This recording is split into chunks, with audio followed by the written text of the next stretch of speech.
How do you make a wicked sausage even better?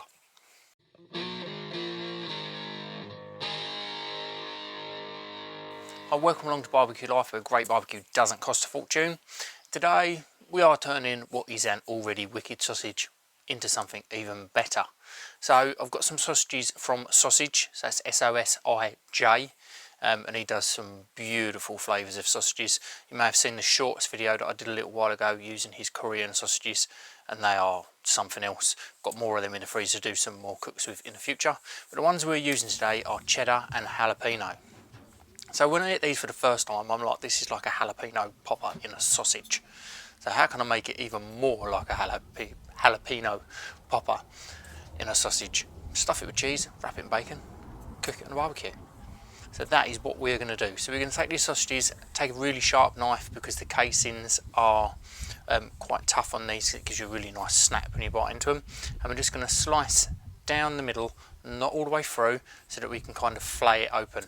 So you haven't got to have these sausages, the ones from Sausage, for this recipe to work, but they are a really nice sausage if you can get hold of them. You can use any sausage you like, and instead of just adding a cream cheese, you can add some jalapenos in the middle as well. But what we're doing is we're slicing these open as I've just shown you. Then we're going to take cream cheese. You've got to be really careful not for cross-contamination here. Take it in a teaspoon, kind of drop it into your sausage. But if you do touch that teaspoon or any of that cheese on the sausage, and then you put it back in your cheese packet, then you're going to end up cross-contamination and feeling very, very unwell. So be really careful to be making sure that things aren't touching raw meat and then going back into the packaging. We would just get that nicely tucked in there, and then, as I say, if you wasn't using jalapeno sausages, then at this point you could chop up some jarred jalapenos and get them in there as well, just for some extra flavour. Now we need to get our bacon.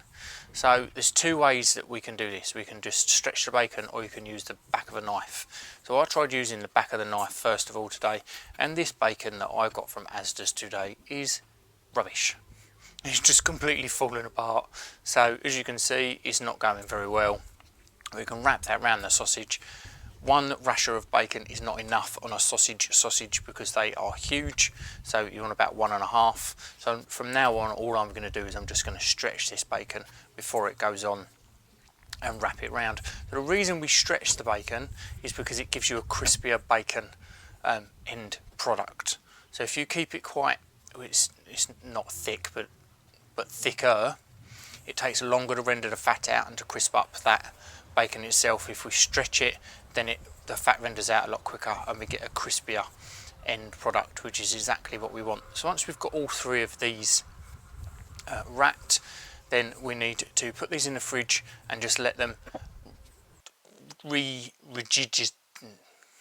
become more rigid. I can't think of what the word would be. So just let that bacon relax a bit from that stretching. Make sure the cream cheese is in there nicely. So get them in the fridge just while we're getting the Kamado up to temperature.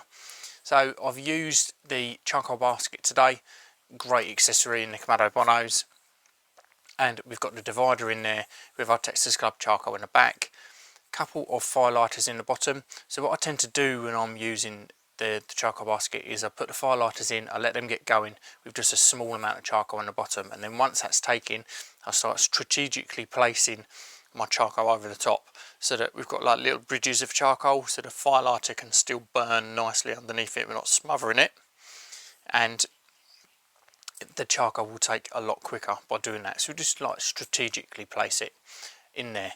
Once that's all in, get the lid shut, get the top vent open and the bottom vent fully open, and let things start to come up to temperature. Once they're up to a temperature of 180-ish today, 160 is going to work, take a little bit longer, 200's going to work. Might crispy bacon a bit too much, might want to move them back on the grill closer towards that ceramic edge and further away from the heat, but anywhere in that sort of ballpark is going to work. So we're going to just pick up our sausages with our tongs and get them onto that indirect zone.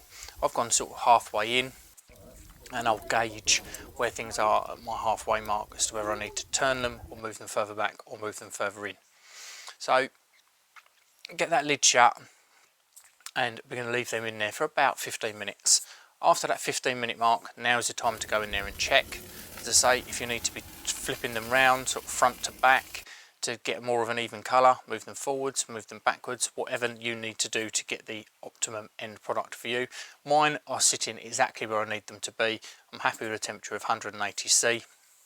And that cheese in there is just starting to bubble, but the fat hasn't fully rendered out of them, the bacon yet, and the sausages won't be cooked all the way through yet. So we're going to shut that lid back down just for another 10 minutes, and after that 10 minutes you can see that the fat in that bacon has really started to render out.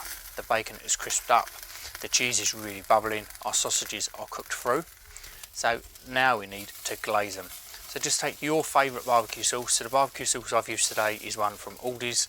It is a chipotle barbecue sauce that I've just added a small amount of maple syrup to.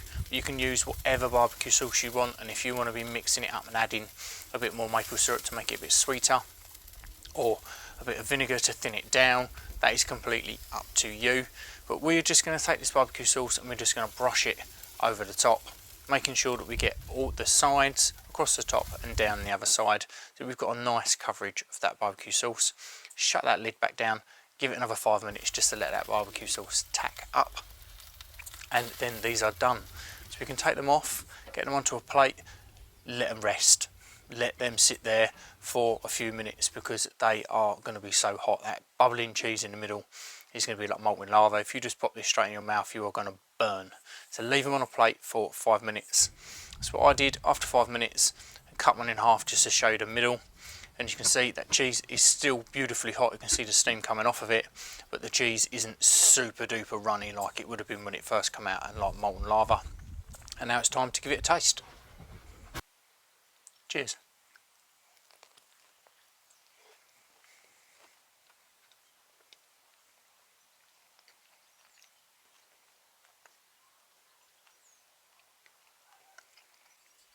Plenty of heat from them jalapenos, cooled down by that cream cheese. That is just wicked. Give it a go. You can do them with any sausages, like I said. But these cheddar and jalapeno ones from sausage are the bomb.